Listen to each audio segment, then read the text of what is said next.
What up, gamers? I'm Jason. I'm Julie. And today on Dice and Dragons, we are taking a trip to LV-426 as we review Aliens, Another Glorious Day in the Corps by Gale Force Nine, published in conjunction with 20th Century Fox. Now, this game is designed by Andrew Haught, and Julie's going to take it away and tell you more about the game itself.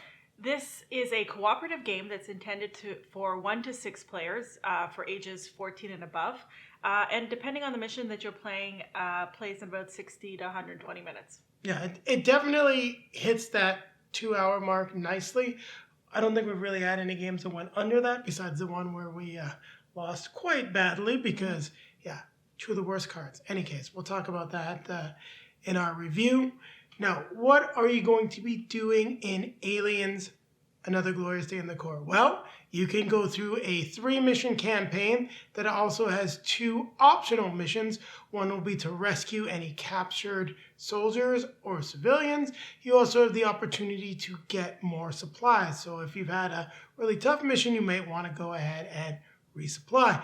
Now, to do that, you will be attempting to complete your mission objectives while aliens will be spawning and trying to tear you limb from limb and also impregnate you and then burst out of your chest. Okay. I like the franchise. She does not. So you're going to get some differing opinions on on the game in the review.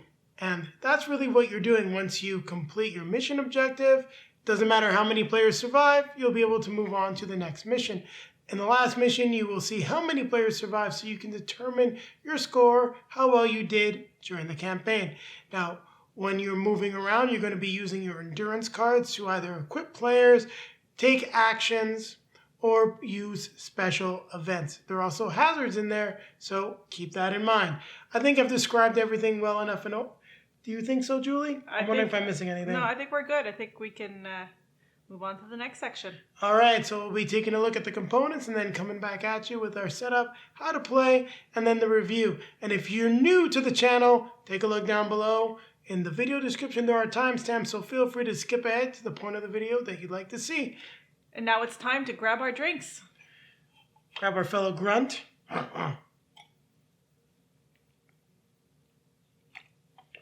And we're going alien hunting. Yeah, we're going on a bug hunt. This is our second Aliens game, actually. Now let's take a look at the components for Aliens, Another Glorious Day in the Corps. Now we'll start with some of the things that we do not have on camera.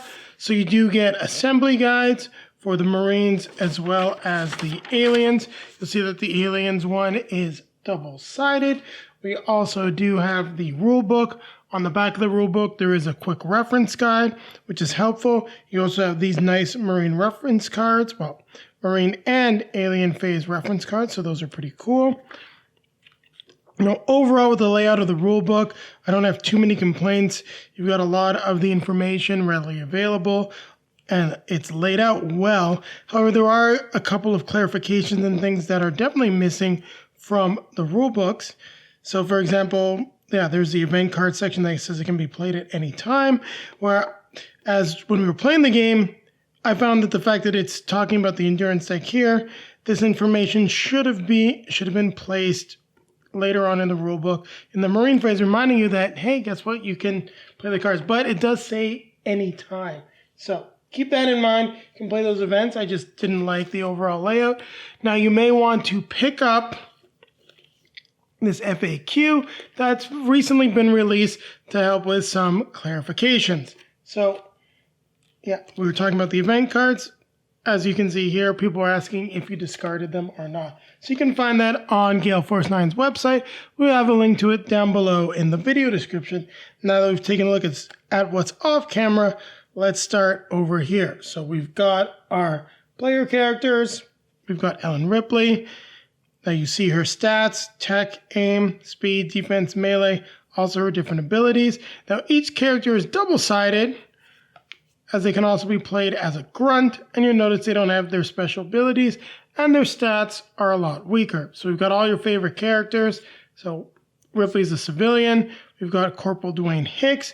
You can see how many grunts he can command. Grunts are the flipped over side of the character. I do like the fact that the movie stills change. So we got Newt, Vasquez. I like her ability is the fact that she can fire those smart guns more easily than other members of your team.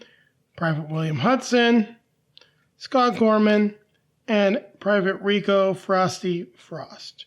So those are the characters that you get in the game. Take a look at their minis, and as you saw, you got to assemble them. So here we've got Ripley. I do like the fact that you do get to see their name on the back. I did stick Ripley down a little further back than I would have liked. Here we've got Hicks. There's nice detail on the minis. I'm not their biggest fan overall, but still, they're all right. Newt. Vasquez.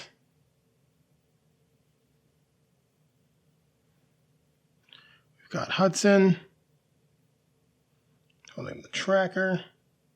Here we've got Gorman. Holding his pistol. Not the best.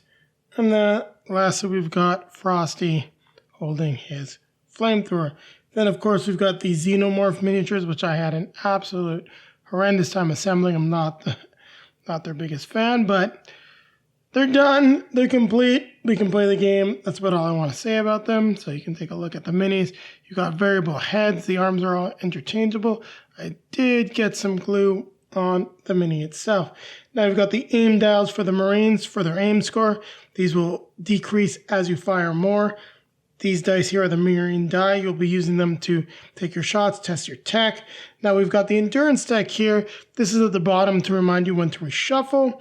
This is just your card manager. It manages the endurance deck, exhaust, discard area, and the motion tracker cards. Take a quick look at the endurance deck. So here you can see the different types of cards we got. Weapons, equipment. So we got a lot at the top. Upside down we got events. As you saw, those events can be played anytime. And there are also hazards, which I'm looking for. I'm guessing it might be at the bottom. So hazards, which are negative effects that can really put a damper on your play. Blinding Rage makes you discard lots of cards. Losing Hope just makes you constantly exhausting cards. So those are the types of cards you would like to avoid if possible. We've got the big activation marker here. The other type of aliens, the facehuggers that have special rules. Essentially, if they get inside you, you die. We've got the blips that have different values on them. As you can see, we've got a 1, a 2, and a 3. Not pictured here, we've got a 4 and a 5. We then also have these special blips that are used for mission 1. As you can see up there, the alien die, which is just a standard D6. Now you've got the motion tracker cards. On the back you can see the level. This is level 1. This is level 2. And a whole lot of blips coming in. Represents level 3. On the back of the card I'll tell you where to spawn. Sorry, how many blips, where to spawn, and what else you have to do related to the card. You'll be drawing 1 card per player, except in a 1 to 2 player game where that changes up just a little bit. So we've got the turn dial. Just really keep track of your turn. Whether you use it or not, it's entirely up to you. It's mainly to be useful. Here are the 4 spawn tokens. 1, 2, 3, 4. We have the sentry gun and their ammo. Goes down by values of 50, so keep that in mind. Here we've got the alien tokens that will go underneath your mini. So if you're spawning 2 aliens, that's how you do it. We've got the exits. So we've got exit A and exit A and B for specific missions. We also have computer terminals, crates, and tunnels, which represent new alien spawn points. You can also, barricade these things, as well as the doors that you have on here. Now, they're double-sided. I do believe that one side is meant for like tunnels and spawns. The other side is meant for the doors. Now, we'll take a quick look at the missions. So you do get these different missions. The campaign is 3 missions. So you got the details of the mission. You also have the layout as how to set it up. So you have mission 1, Newt. Mission 2, Escape. And mission 3, Survive. These 3 missions are the campaign. Now you may take on optional rescue missions. So characters have been captured. You can try to rescue them. You can also take on a supply mission if you got a bunch of cards that are discarded, as they will not go back into your endurance deck as you play through the campaign. So keep that in mind. And unfortunately, this came damaged like that. Then you've got Bug Hunt, so Hadley's Hope, the Atmosphere Processing Plant, Outpost Alpha 116, and the Supply Depot. Now, these Bug Hunts are different types of missions. They're really, test your metal, gear up, and survive. So they're definitely a fun way to play the game if you find the missions a little bit on the easier side. The game is challenging. We'll talk about that in the review, but depending on your roles, you have an easier time. And then what you get with the game are 4 map tiles that are double-sided. So everything we got here is from Hadley's Hope that can still be combined in different ways to make those other missions. When you turn it back over, it is the alien-infested Atmosphere Processing Center. You'll notice even the APC busts in to save the Marines that are trapped. And there you have it. We've now taken a look at all of the components for Aliens, Another Glorious Day in the Core. So keep right here, and I'll be coming back at you with our setup and then how to play. Hopefully a lot faster than that dropship. Now we're going to take a look at how you set up Aliens, Another Glorious Day in the Core. So we have the 4 map tiles, and they are placed as per the instructions for the mission. So this will teach you how to set up Mission 1 Newt. Now, I was just going to warn you that if you happen to decide to skip ahead from this point, when you get to the how to play, I'm going to make some modifications. As you can see, it's taking up all the room right now, and I don't have all the components set up on camera. So let's get to it. Let's follow the setup. For the moment, I'm just going to cover up our Marines, and we're going to go through the setup process. We will take the spawn tokens and place them as they are depicted on the map.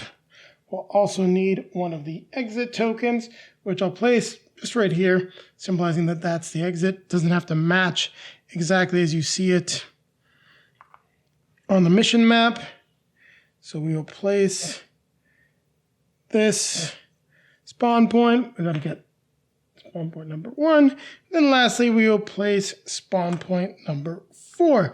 So we have all the spawn points set up. We will need a computer terminal, and the terminal does go here, meaning it is active. You'll notice that it covers both spaces, so you can access the computer terminal from either of these locations. We have the turn dial here that is set to 1. We've got the blips. We have our alien models. Don't worry, there's a whole bunch more of them that I've assembled that are off to the side. I just wanted the 2 of them there to symbolize that you need them.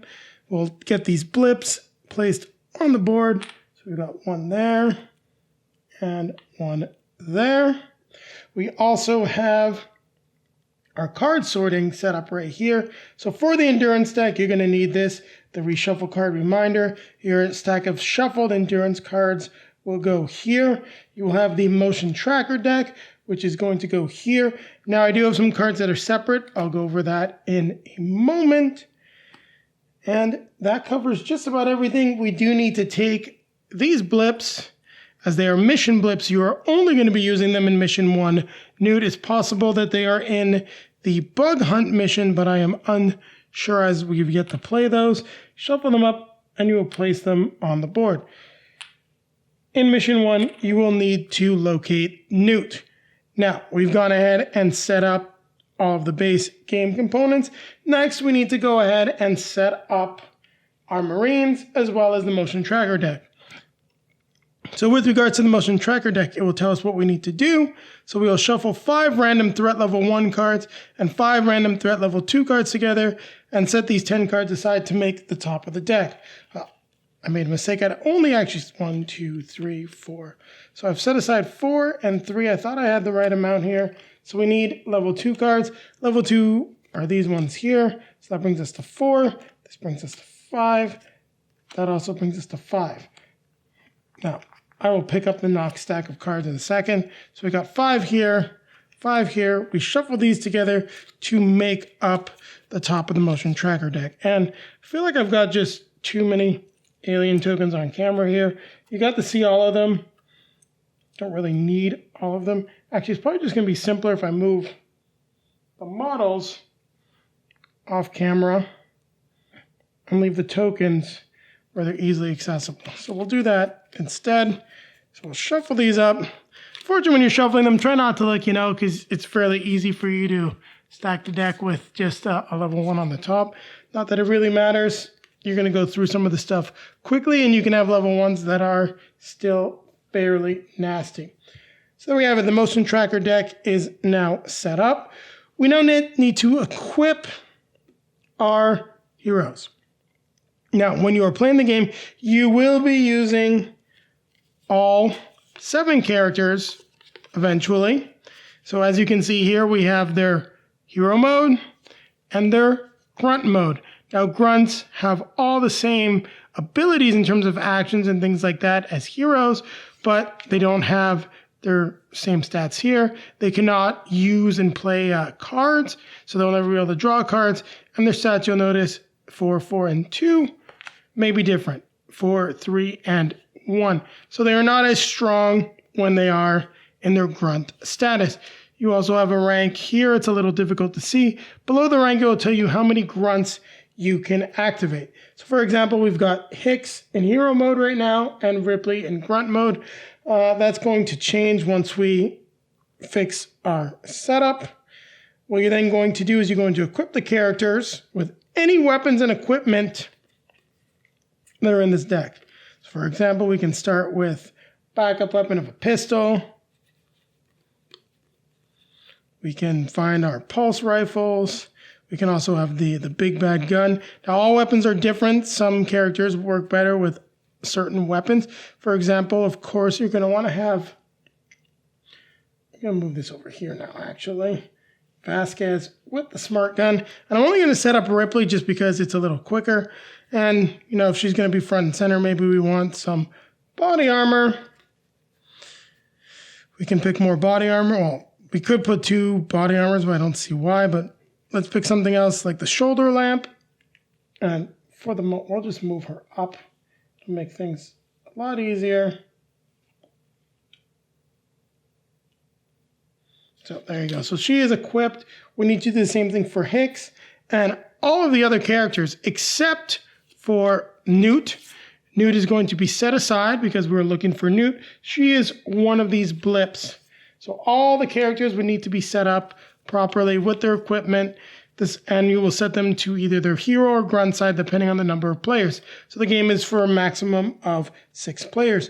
You will also need your aim dial. You will then set your aim to the value that is either on your hero side or your grunt side. So for example, Grunt Ripley has an aim of 5. Now we also need to spawn our Marines, and we have that information right here on the sheet. So the Marines can spawn in these 9 squares. So 3 on one side, 6 on the other side. Now one thing that's important to note about this mission is that Newt will not run away from Ripley. So you will probably, well, most definitely in my opinion, want Ripley to be going after Newt. You can tell which character is which by the little nameplate here at the back. So we've got Hicks. Put Hicks over here. Got Hudson. We've got Vasquez. We've got some bugs coming in. We need to go on a bug hunt. Here we've got Lieutenant Gorman. Here we got Frost. And then we've got Ripley. Now the Newt miniature, I do have her. She is off to the side as we will not be starting the game with Newt. So there you have it. We are just about all set up to play Aliens Bug Hunt. We also have our nice turn order card here. So it explains the Marine phase, explains the Alien phase, and the finish phase. So we'll go over all of that in our how to play. And just a reminder, when we get to the how to play, you might see some stuff missing. I need to get as much stuff as possible on camera, and I think I'm just going to remove this whole tile. It may affect the gameplay a little bit. I'll just draw some different cards, but this is really a teach of the game and not a playthrough. So there you have it. We are ready to get started with Aliens Another Glorious Day in the core. So keep it right here. I'll be back hopefully a lot faster than that dropship. It took them a while to get rescued. So now we're going to teach you how to play Aliens Another Glorious Day in the core. So you'll notice I've set up some more Marines. I do have a pile of them stacked here. Don't worry, there are aim dials. I do have them all. They're just off camera. Now, we did have to get rid of a tile. The reason for that is I needed more room to teach the game. So everything's set up. This is mission 1, Newt minus the 4th tile. Now, we've got just some sample equipments for our other grunts that we're going to be using. So pulse rifle, grenades, flamethrowers. We just have this all stacked up here because really don't have enough room. So we do have our 2-player characters, as this is a 2-player game. Dwayne Hicks, Ellen Ripley. Vasquez is our main grunt because, hey, everyone loves Vasquez. She was one of the coolest characters in the whole movie. So how do you play Aliens, Another Glorious Day in the Corps? Well, you start with the Marine phase, and at the start of the Marine phase, you will take an aim action, meaning if you've been shooting, your aim goes down, you reset it to the starting value. Now, if your aim was higher, you also reset it to the starting value. So keep that in mind, depending on what you're going to be doing. Now, you will have to also resolve your on-activation abilities. So we're going to start with Ellen Ripley, and I want to take out a card to give you a nice example as to why you need to do these on-activation abilities, because it's definitely very different than other games. So on activation, you may recycle 2 cards. We don't have anything to recycle. What recycle means, you take cards from the exhaust deck, put them underneath this shuffle icon here. But then you would have to draw a card. So if you draw a hazard, you must follow it through immediately. So Blinding Rage would get played on your character, then you'll have to follow what this card says. Now, if you are, for example, revealing a card for a defense roll, you get a hazard, well, guess what? You have to follow through with it as well. If the card gets discarded, well, before it goes in the discard pile, you will resolve the hazard as well. So that is why you've got these on-activation effects.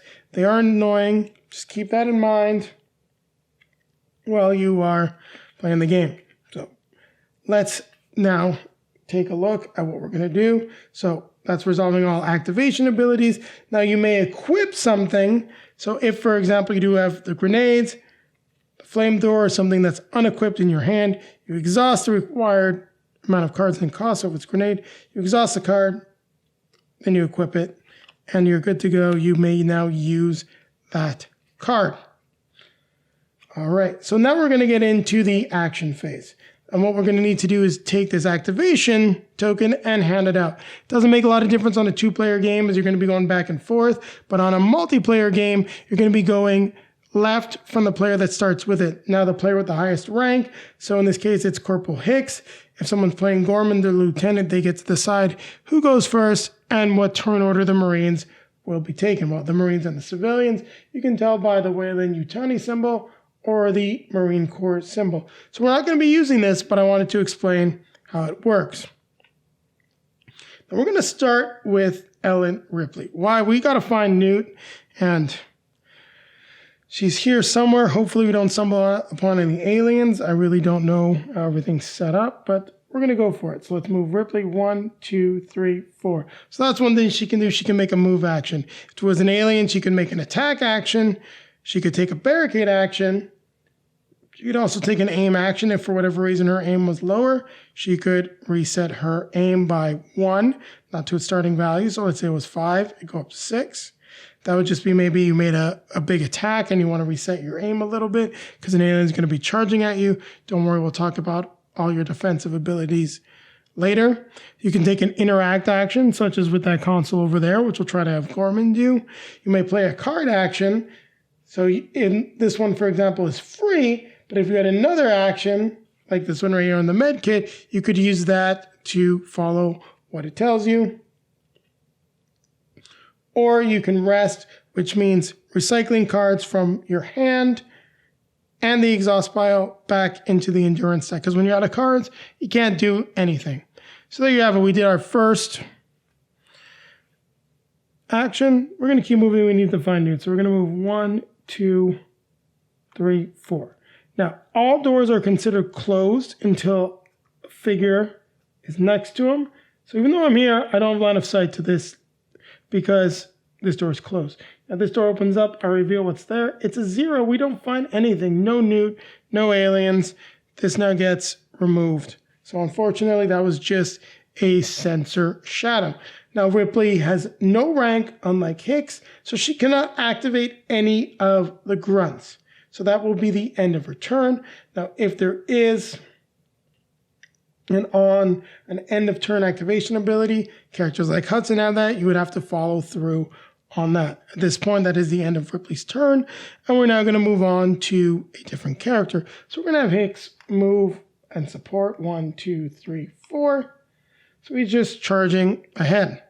He can take another action, which would be 1, 2, 3, because then get near the spawn point. He wants to barricade it. Now, that is not possible to do on this turn, but to teach you what a barricade action is, you've got your tech skill, you roll the Marine die, and if you get below your value or equal to it, you can barricade it. Now I'm placing the barricade out because I want to explain how aliens can bust through barricades, but please note he took 3 actions, which is not legal in a regular game unless you have the right card for it. And his on activation is you may draw an endurance card, so let's draw one. You know what? Maybe we'll get lucky here. So we've got Resolve, which is an event. So events are cards that you can play, you just have to pay the cost. We've got Resolve. So we reveal the card, it tells us what we can do. It says recycle a card from the discard pile, but let's pretend that it was actually the body armor that was at the top here. So in this case, let's say we've revealed body armor.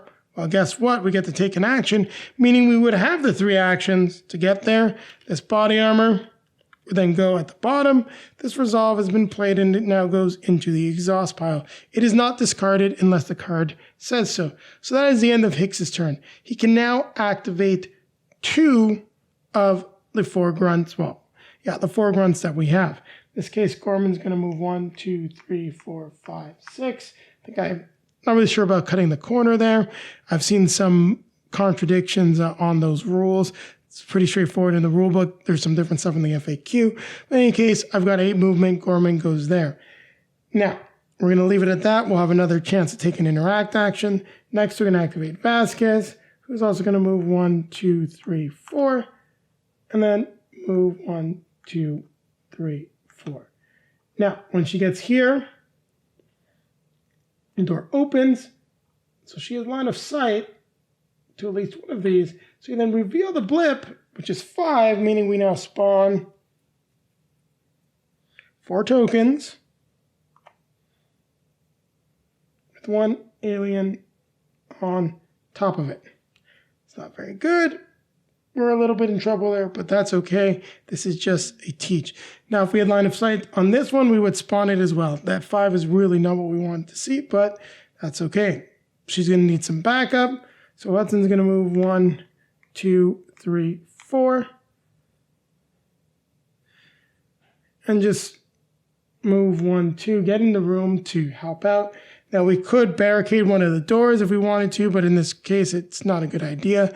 To do that, this is one of those cards that requires an action, so we'd have to discard it. If we discard it, it goes in this pile. Come back if we get, well, you have 2 ways to do it. There's cards that will let you go into the discard pile, or you take a supply mission to get all your discarded cards back.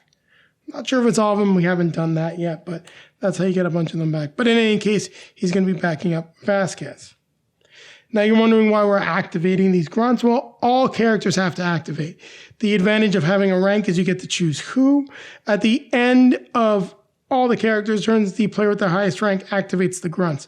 In a 2-player game, you might want to forego that rule. And let's say, for example, the person playing Ellen Ripley activate the grunts as well. At this point, we would have him charge down the hallway. Maybe he can barricade the door. Now, as we are playing Mission 1 Newt, we do not draw motion tracker cards for the first 3 turns.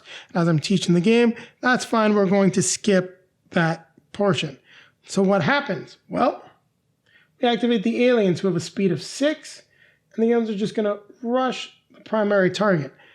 Now, what's interesting about this is when they enter 1 square in front of the character, well, you may take a defensive fire action. So Vasquez's aim is 6. So what we then do is we will use her smart gun. We exhaust 2 cards because that's what it costs to shoot a smart gun.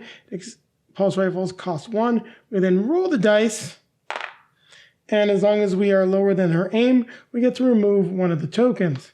Now I can do full auto, which is an ability. It's in the back of the rule book. You can take a look at it. It means I need to exhaust another card. I get to shoot again. Once again, rolling 2 dice. So I get the 8, which is below my, sorry, the one that's below the aim value. My first shot took it down to 5. My second shot took it down to 4. I'm going to exhaust another card to try again. And I'm lucky because it equals a 4. I'm down to 3. I don't have much chance, but I have taken out 3 of these guys. So we will do it again just because the less of them there are, the better. That's lucky. So my aim value is down to 2. So I'm not going to try again. Now what this means is I'm going to be attacked by the alien. So I will roll my defense, which is 3. And because I do not get 3, I'm knocked down. Another character can come over and help me up. But that's not a good thing. The other thing I can do is, if you fail defense roll, reveal a card. If it's a weapon, I exhaust this card. So card gets exhausted so I can use my armor to essentially block the damage and I don't go down. Now the reason why you don't want to go down is because any model that starts the alien phase, which is where we're at now, and we did skip this end of activation ability, well, past the activation, we went through all of that, we just didn't say it out loud. When you start the alien phase with a down grunt or Marine next to an alien, well, they get captured and you have to take a mission to rescue them if you're playing a campaign. So we activated the aliens. The next thing we gotta do is activate the blips.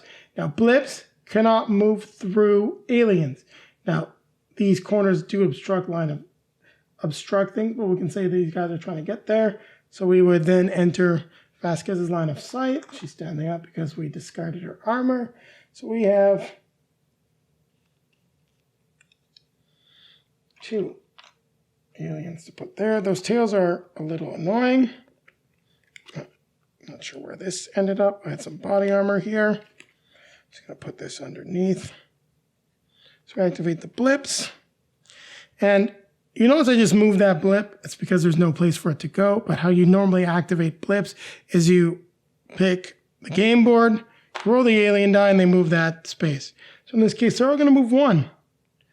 And at this point, we assume that they're all aliens, so they're moving towards the character. Then we would go to the motion tracker phase. But we've been told to skip that phase for the first few rounds, so that is what we're going to do.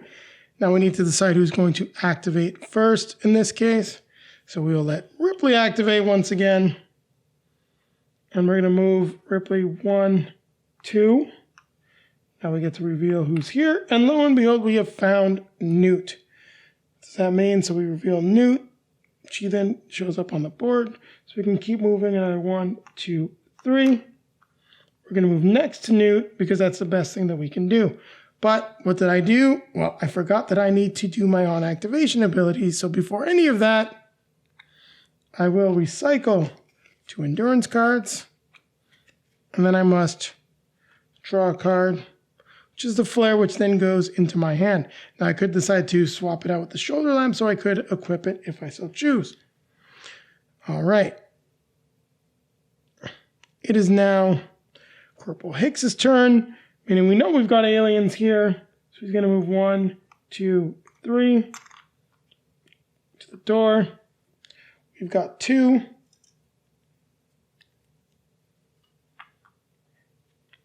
I'm now going to take an attack action for my second action with the pulse rifle. Just 1 card. I get to roll a die. So that is less than my aim value. I didn't draw an endurance card. I decided not to. So I do hit 1. Before I move them, we'll try again.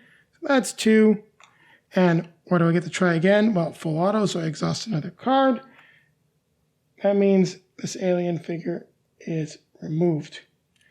So we've cleaned house a little bit. So I can now activate some of my other players. For example, Gorman is now next to a terminal. And we said we'd imagine we had some of this equipment. We can use the bypass as an action. So in a space next to a computer terminal, you may exhaust 2 cards to try to seal any door. So we'll exhaust 2 cards. Roll the die.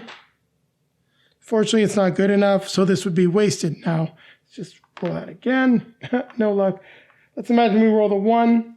In this case, we'd be able to barricade the door, and I wanted to do that just because I'd like to have this door barricaded since we don't have it on the board. Now, another action that can be taken is you can make a tech test when you're near the computer terminal. Now, this is detailed in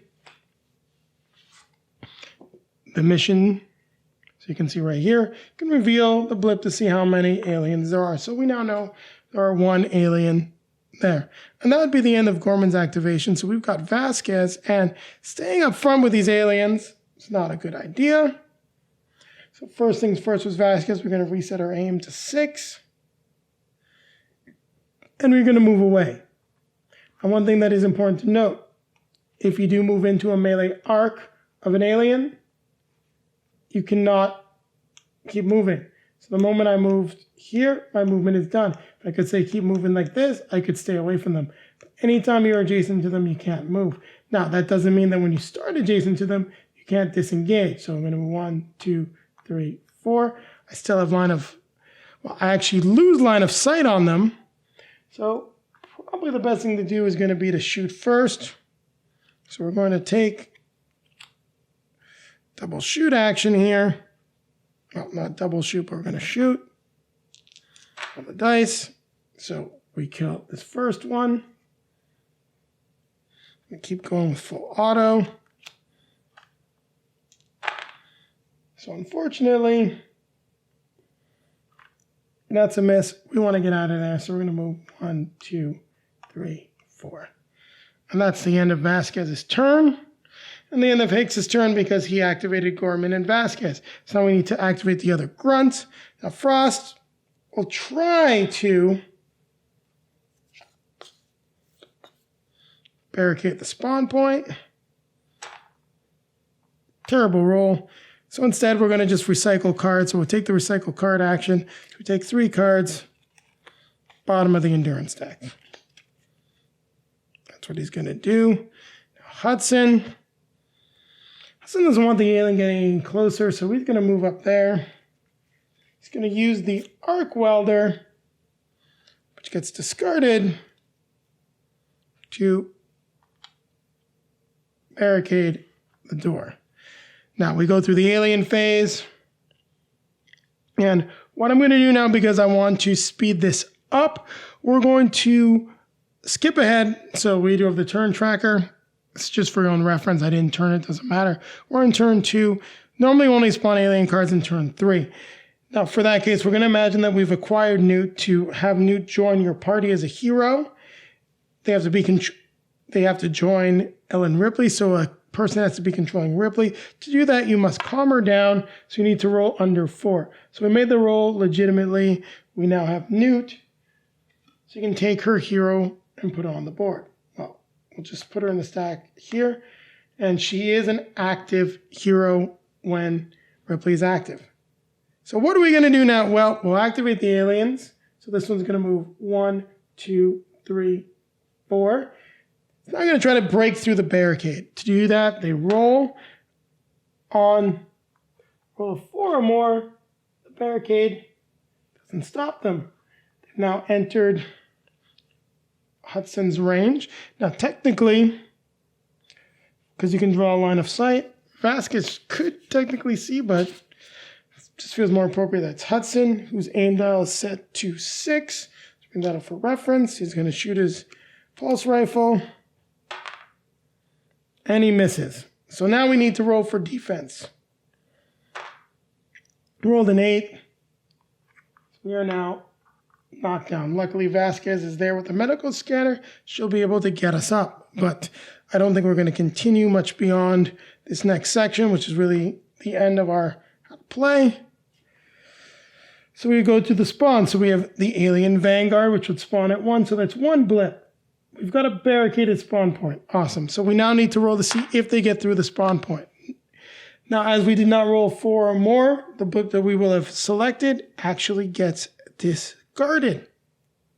So we then must reveal a card. If it's a weapon, we'd place another blip at spawn point 2. So I'm going to throw this at the bottom. So place a blip. It's a 4. The reason why I'm looking at it, frost is right there. So it's instantly revealed on spawn point 2. What's important to note, in a 2 or 1 player game, you draw 2 motion tracker cards per character. So the next one is going to be Alien Assault. So that is spawn on 1. It goes, if this spawn point has a blip or alien model, move the blip 4 spaces towards the nearest character. Well, guess what? It means he's going to move off and move here. Well, we'll see what the blip is. It'd be a 3. Now, as he's now moved adjacent to Frost, well, he can take his action with his flamethrower. He does a special ability with a flamethrower, so he must exhaust 2 cards. And the flamethrower has a special effect. What is not clear, though, in the rules is if this effect will hit all of the aliens if you're taking defensive fire action. So you exhaust 2 cards, you choose a space that is 2 spaces up. That is 2 spaces away from the character. So you know what? It's not going to work. Unfortunately, I believe I already exhausted the cards. Doesn't really matter. In any case, we're a little surrounded there. We would draw this one, Alien Lurker. So we have a blip that would be placed on 3. It goes on the spawn point, so we can ignore that effect. We must reveal it because our boy's right there. Then we reveal the last one, just Alien Assault. If this spawn born already has a blip or alien model, move this blip 4 spaces. So right now we've got, we're in a bad situation right there. So keep that in mind. And that would be the end of spawning. Now I did forget that we do have a blip here. So I would have had to, before I spawn everything, roll, move it 2. And then reveal it. And there you have it. That's how you play Aliens, Another Glorious Day in the Core. There's just a few things that I want to actually teach as well that are not in the rulebook. We've got the rules for the face hugger. We also have the rules for the sentry guns. So for the sentry guns, they have a value and they shoot. So they start with ammo of 450 and they shoot at anything that moves. So for example, these things had to move to the nearest character, so they would be placed there. They would move towards Frost. Sentry gun is line of sight. They would trigger. What you do is you roll 2 dice. You discard the highest one. As long as you're below 7, you would destroy the entire stack of models.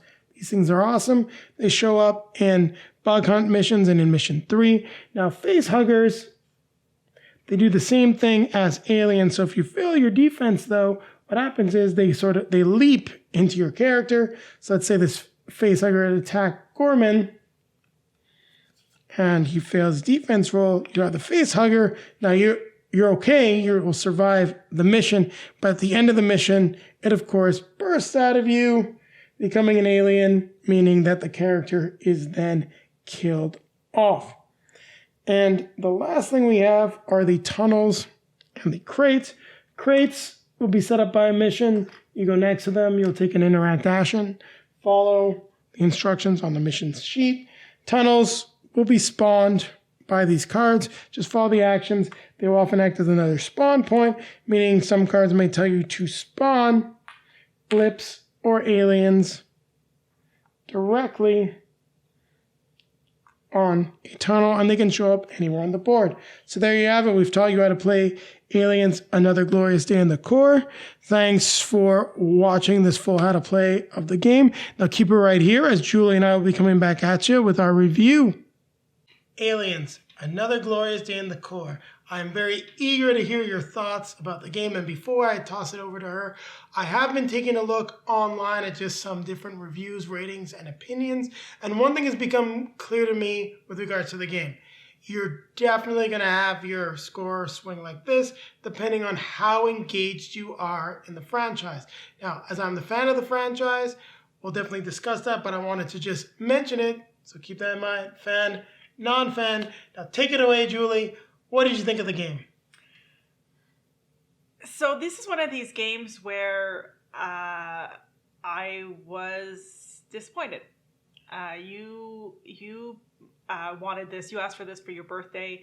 It was one of your birthday presents, and you were excited about it. So I was looking forward to it. I'm, as you mentioned, not an Aliens fan, but I can appreciate there's a lot of games that we have that I don't know the IP, or I'm not a huge fan of the IP, and I still love the game or like the game, like the way it plays. I guess the overarching thing that I would say about this game is that I was disappointed and a little bored. And that was disappointing for me. I mean, I know I'm saying it twice, but I really wanted to like this game for you because you like it so much. I like the property so much. I've got all the movies except for the last one. So why was I bored? I'll say this. I think one of the mistakes we made was having you start as Ellen Ripley, just because of the way some of the activations work. Maybe. So I think the issue for me is that there's nothing that felt exciting or nothing that really got me hooked on, or involved in the game. I was kind of like, okay, aliens spawning. And I mean, it's not that I don't like aliens. I'm not going to say aliens movie. I'm a big X-Files fan, Yes, and you enjoyed shooting up invaders and Zombicide Invader. Yeah, in this case, it was just, I guess there's so many other games that we've played that have been much more compelling and interesting than this for me. Maybe, like you say, it's because I'm not a fan of the movies, maybe because it does seem to have a lot of stills from the movies and quotes from the movies, and I would presume, and I'll let you speak to it, it seems like it would be fairly thematic. But for me, I get an overarching meh. Well, and I can totally see where you're coming with that, because this is very much a cooperative survival game.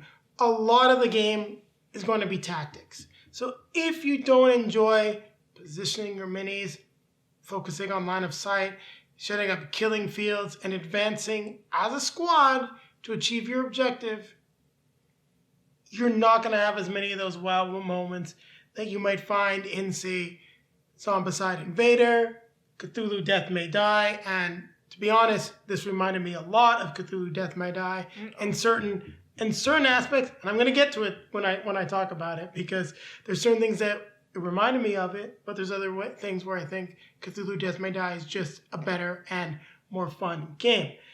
That being said, having that tense tactical element to the game is a perfect representation as to what's going on with the squad of Marines in the movies. And that's where I think it really, really shines in terms of capturing that theme. But Julie, who's not a fan of the theme, that, maybe a little 1.5 to 2 level score boost just isn't there. For me, the other thing that is negative for this game is the fact that it seems very, very, very random, to the point of being glitchy, in the sense that there could be nothing really happening, nothing exciting, like nothing hard for us to deal with, to the other extreme of all of a sudden we are completely overwhelmed and there was nothing really that we could have done to prevent it based on the cards coming up. So why don't we talk about that then? Our first mission was literally a joke. We completed the mission in 4 turns. Ripley found Newt on the first turn. As Ripley's a civilian, Newt does not run away from her. So Newt actually goes, you can move Newt towards Ripley when she activates. So there you go. She's not running away. Or actually, you know what? This is going to drag me into talking a little bit about the rules in the rulebook. It's really not clear what Newt does when she sees Ripley. It says run away from Marines. Doesn't say run towards civilians. So there's a lot of issues and minor glitches in mission rules and the rulebook, which we'll talk about. I found her in the first turn, and there was no alien that spawned. No, yeah, and in my second turn, I calmed her down. Yeah. So we'd picked up Newt within the first half of the game. No aliens will spawn until the third round. We also had very good rolls because when things were going well, she was rolling like a beast. She decided to roll the alien dice. The blips moved 1. They didn't even come close to becoming a threat. By the time we were at the end of round 3, we'd surrounded a spawn point. 1 Xenomorph spawned. We killed it. Everything else was on the other side, and we literally walked out. It was a cakewalk. Yeah, it was a cakewalk. No threats, no nothing. We just moved through the game very easily. I'm sure there was a couple things that we maybe didn't do quite right, like some of the, you drew your cards properly. So I think there was just I think we used the grenade in the first game just for fun, and we didn't realize we had to discard it. We did have cards to get it back, but we also didn't realize that we discarded events. That was later on. Like some of the hazards, we didn't realize we discarded, and they kept coming through the deck, causing us a fair bit of pain, actually. So that was our first mission. Mission 2, things are going well. We drew the 2 worst spawn cards in the game. Everything spawned. We were swarmed. There was nothing left. I think we were even out of models and tokens to put on the map because of the amount of aliens that was on the board. We got absolutely demolished. So we just restarted. We played the game a lot more tactically than we had previously, and it wasn't overly difficult, but it wasn't per se easy. Then the last mission, just because of the way things went again, really lucky rolls. We had sentry guns that just demolished everything. Julie had some killer flamethrower rolls where she probably lit up, almost 10 aliens in a row. And it was just I was like, oh, here's the trouble. And you're like, no, they're dead. I'm like, what? Well, okay. So yeah, the game is swingy. High randomness. A little bit too much, I would say, for trying to get things under control. Now, let it go back to you there if there's anything else you wanted to add to the game. No, the game, what do you think about the miniatures and things like that? Well, I have to say, I didn't go through the pain of assembling them. You did, but I had to listen to you swearing as you were trying to glue the minis. I didn't know there was such a thing as games that sent you minis you have to assemble yourself. I guess that's the old school way of doing things. Maybe some people enjoy it. Jason is not a very delicate person, so the mini assembling is. Well, I will correct you. I had a lot of fun assembling the Marines. They weren't that difficult. I was able to do it, and I felt a nice sense of accomplishment. That being said, the plastic feels cheap. The aliens are a pain in the ass, excuse the language there, to assemble. It's something that if you like assembling minis, you have the right tools, fine, it's good, you're going to enjoy it. Marines, anyone can do that. Push the things out, get some super glue, hold it together, you're fine. You definitely need tools to assemble the Xenomorphs. So, wasn't fun, don't have the tools, it's nowhere written on the box, nowhere. That's like a nice surprise from Gale Force 9. And one of them already broke. I got to re-glue an arm already, and he literally just fell over on the table. So they do feel fragile, and it's confirmed my suspicions that they are a little fragile, and that's something that I find disappointing. Also, if we're going to be talking about quality, I was going to say the cardstock quality is not Cardstock quality is not good. There's a glossy finish. It keeps oils from your fingers on the cards.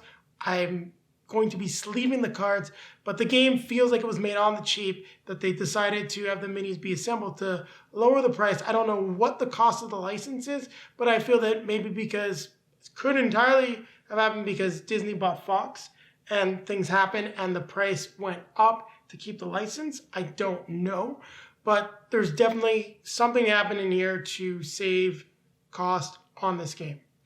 That's the way I feel about it because I was not happy with the card stock, the way that it feels. One of my boards is actually peeling. I'm going to have to glue that. And multiple tokens had to be glued already.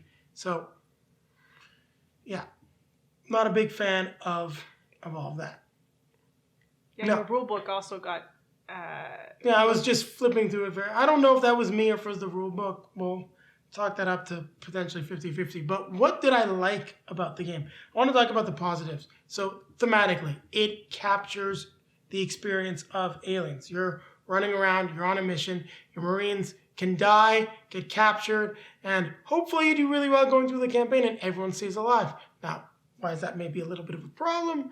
Well, if characters die and you're playing a 6-player game, don't recommend it. You can have player elimination is a real thing, and someone might not be able to continue. You might want to buy the Ultimate Badasses expansion just so you can throw those extra Marines in case someone dies. You can replace them in the next mission. You can also get another expansion to to extend your campaign all the way through the end of the film. You do get some cool stuff in that, and we'll probably review that one in the future. So thematically, it's great.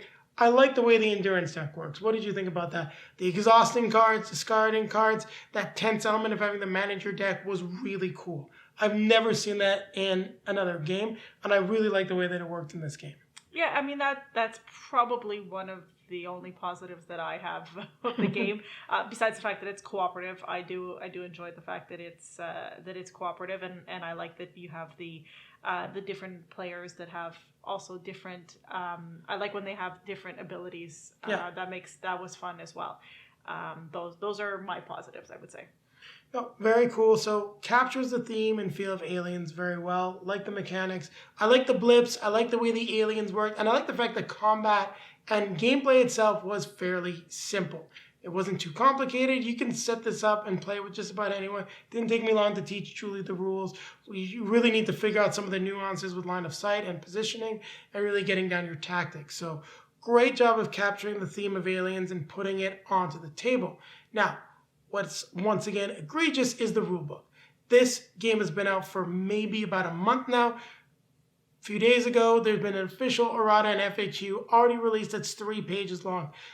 There's no way a game that's a month old needs 3 pages of errata, but it's not in the rulebook. We're also looking at how to use the event cards, and please, if someone watches the review and you found the section in the rulebook, maybe I just missed it. I don't know how. I looked for it. It's not really clear that event cards you can just play and pay the cost. It doesn't really say you can play event cards at any time. So the rulebook was badly structured. Line of sight rules are fairly clear, but then when I look at the FAQ, it talks differently about how to move around corners and which diagonals are valid and not. Once again, the rulebook just says you can move diagonally. So what am I supposed to follow? FAQ or the rulebook? This is the second time we're playing a Gale Force 9 game. Second time that I'd say the rulebook is a mess. Guys, you gotta get on top of this. You need to hire a technical writer or something, because Firefly Adventures was a complete disaster for rulebook. This is not a disaster. All the rules that are in here are clear. However, the structure and layout is not very well done.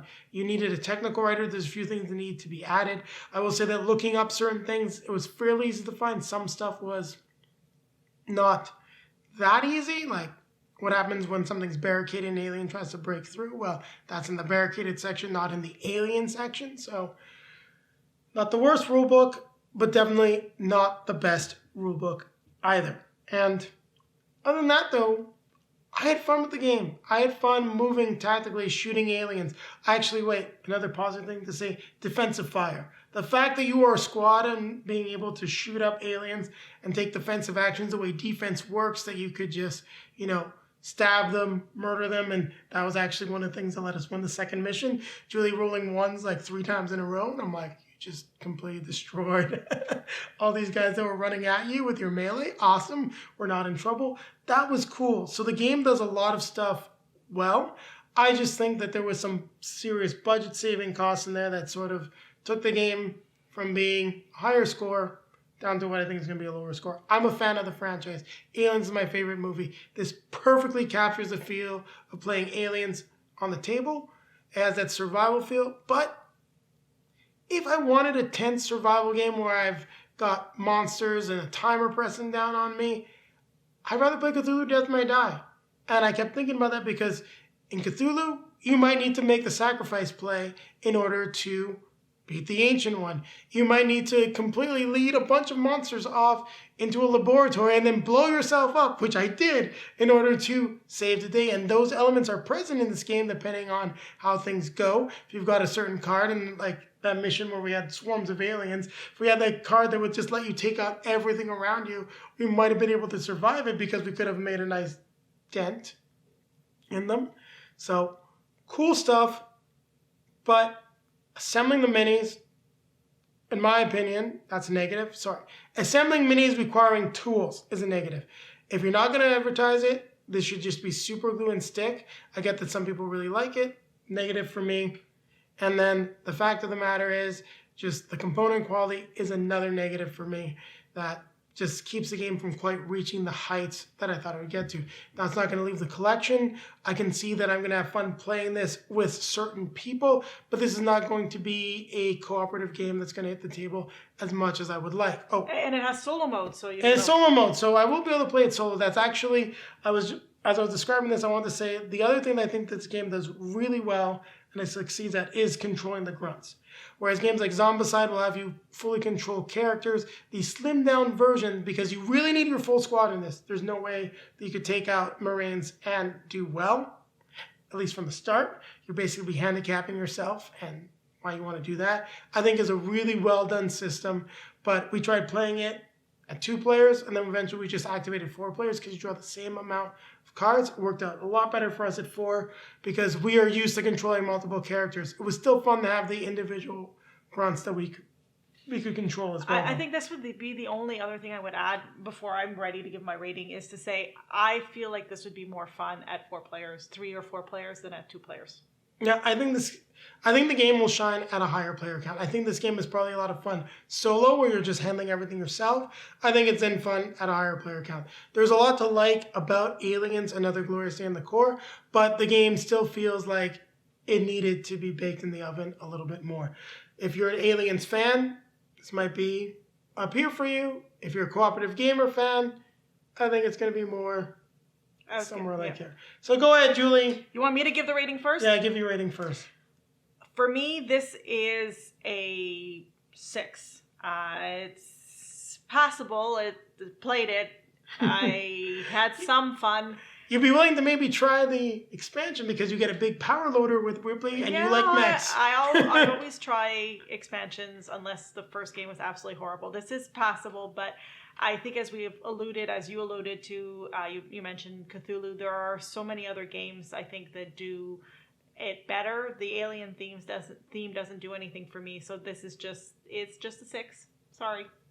Well, my score is not going to be much better than yours. This is 6.5. As the guy that goes through the rule books and being disappointed twice in a row by Gale Force 9, it loses a full point on that. Assembling the minis and having one break literally as I was reboxing the game in order to get this review done lowers the point once again. So, and it's the alien mini. It wasn't the Marine. If it was a Marine, I'd been like, that's probably my fault, but it was the alien ones that I was struggling with. So yeah, no, loses the point. This is 6.5. There's just too many things that could be fixed to get this game better.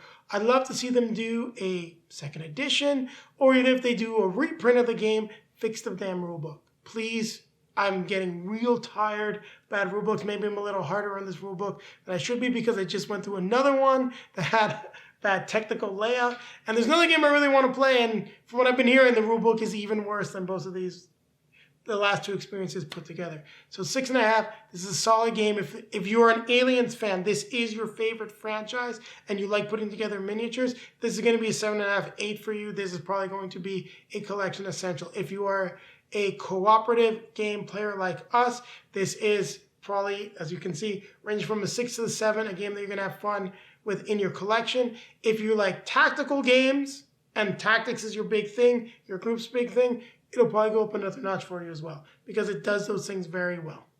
So what time is it, Julie? It's time to remind people to like, comment, subscribe, and hit the bell to be notified if you have any comment.